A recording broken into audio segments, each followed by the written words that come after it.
అందరికీ నమస్కారం. ఎలా ఉన్నారు అందరూ? అందరూ బాగుండాలని మనస్ఫూర్తిగా కోరుకుంటూ స్వాగతం సుస్వాగతం నా ఈ కథల ప్రపంచంలోకి. కథలోకి వెళ్లే ముందు యథావిధిగా ఫ్రెండ్స్ నా ఈ ఛానల్ని సబ్స్క్రైబ్ చేయండి, కథని షేర్ చేయండి, లైక్ చేయండి. మీ అభిప్రాయాన్ని కామెంట్ రూపంలో నాకు తెలియపరచండి. చాలా సంతోషంగా ఉంటుంది అలా అయితే. ఈ వారం మన కథాంశం ఊర్మిళాదేవి నిద్ర. ఈ ఊర్మిళాదేవి నిద్ర ఏంటి అంటే, మనం ఎవరైనా ఎక్కువగా పడుకుంటే ఏమిటా ఊర్మిళ నిద్ర అంటారు. అలా అనుకుంటాం తప్ప 14 ఏళ్ళు నిద్రపోయింది అనుకుంటాం. అసలు ఆ నిద్ర తాలూకా వృత్తాంతం ఏంటి మనం తెలుసుకుందాం. 14 ఏళ్ళు వనవాసం చేశారు రామలక్ష్మణులు సీతాదేవి. అయిపోయాక 14 ఏళ్ళు దాటే అయిపోయాక దిగ్విజయంగా వనవాసం అయిపోయాక అయోధ్యకు వచ్చాక శ్రీరాముల వారికి పట్టాభిషేకం జరుగుతుంది. ఒక మంచి ముహూర్తాన అతను చక్రవర్తిగా రాజ్యం ఏలుతూ ఉంటారు. ఒకరోజు అందరినీ కూర్చోపెట్టుకుని ఆశీస్సులై కూర్చునుండగా సభలోని అందులో ఒకరు రాముల వారికి ఒక విషయం గుర్తు చేస్తారు. అదేంటి అంటే, 14 ఏళ్ళు నిద్రాహారాలు మాని ఉంటే తప్ప ఇంద్రజిత్తు లాంటి వాణ్ణి సంహరించడం చాలా కష్టం అంటూ లక్ష్మణుడి గురించి రాముల వారికి గుర్తు చేస్తారు. అందరూ గుర్తు తెచ్చుకుంటారు. అప్పుడు రాముడు, అవును కదా, మన లక్ష్మణుడు 14 సంవత్సరాలు నిద్రాహారాలు మానేసాడు వల్లే కదా ఇంద్రజిత్తున లాంటి వాడిని తను సంహరించగలిశాడు అని చెప్పి లక్ష్మణుని దగ్గరగా పిలిచి, లక్ష్మణ, నువ్వు 14 ఏళ్ళు నిద్రపోకుండా నిద్రాహారాలు మానేశావు. నీ నిద్రని ఊర్మిళాదేవి తీసుకుని ఇక్కడ తాను అనుభవించింది ఆ నిద్రని. సరే, మరి నిద్ర లేదు, భోజనం మరి ఏం చేసేవాడు లక్ష్మణ అని అడుగుతారు. అడిగితే, మన పంచవటిలో అన్నయ్య పంచవటి ఉంది కదా, పంచవటి బయటన చెట్టు కింద తవ్వేసి అన్ని ప్రతిరోజు నా ఆహారం అక్కడే పెట్టేసేవాడిని అని సమాధానం ఇస్తాడు అతి వినయంగా మన లక్ష్మణస్వామి. అవునా అని చెప్పి రాముల వారికి ఒక కోరిక కలుగుతుంది. అవన్నీ ఒకసారి లెక్క పెట్టించాలని చెప్పి తన సైన్యాన్ని మొత్తం అందరినీ పంపించి ఒకసారి లెక్క పెట్టి రమ్మంటాడు. రాముల వారు అంటారు. అనగానే సైన్యం అందరూ వెళ్ళి అవన్నీ తీసి లెక్క పెడతారు. లెక్క పెడితే అందులో ఒక వారం రోజులు, ఒక 7 రోజుల భోజన పొట్లాలు భోజనాలు లెక్క సరిపోకపోతే అప్పుడు రాముల వారు వచ్చి వాళ్ళు చెప్తారు, సైన్యం వచ్చి చెప్తారు, ఇలా 7 రోజుల భోజనం తగ్గింది, అందులో లేదు అని చెప్పి. అనగానే అప్పుడు రాముడు పరిహాసంగా, ఏం లక్ష్మణ, ఆ వారం రోజుల భోజనం భుజించావా ఏంటి అని పరిహాసంగా అడుగుతారు. అడగగానే, అన్నయ్య అని అతి వినయంగా నమస్కరించి నిబద్ధతతో తను 7 రోజులు ఆహారం ఎలా తగ్గింది అందులో అన్నది లెక్క చెప్తాడు. అన్నయ్య, మనం వనవాసం వచ్చినప్పుడు నాన్నగారు పరంపదించారు. ఆ సమయంలో మనం దుఃఖితులై భోజనం చేయలేదు. తర్వాత రెండోసారి మన సీతమ్మ వారిని రావణాసుడు అపహరించినప్పుడు మనం భోజనం చేయలేదు. మూడోది, మైరావండు మనని తీసుకెళ్లి గుహలో బంధించినప్పుడు మనం భోజనం చేయలేదు.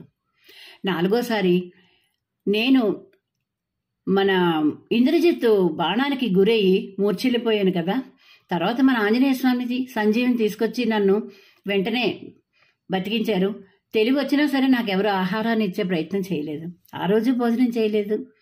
ఆ తర్వాత నేను ఇంద్రజిత్తుని సంహరించిన రోజు కూడా భోజనం చేయలేదు. ఆరోది రావణాసును సంహరించినప్పుడు బ్రాహ్మణ హత్య మహాపాతకం చుట్టుకుందని చెప్పి మనందరం అభోజనంగా ఉండిపోయాం.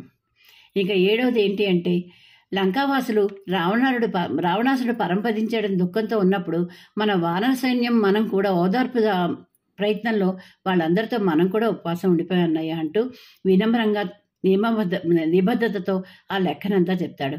దానికి రాముల వారు ఎంతో ఆనందపడి దగ్గరగా వెళ్ళి లక్ష్మణస్వామిని దగ్గరగా తీసుకుని, అవును లక్ష్మణ, చాలా చక్కగా వివరించావు ఇదంతా అని చెప్పి ఎంతో ఆత్మీయతతో ఆలింగనం చేసుకుంటారు.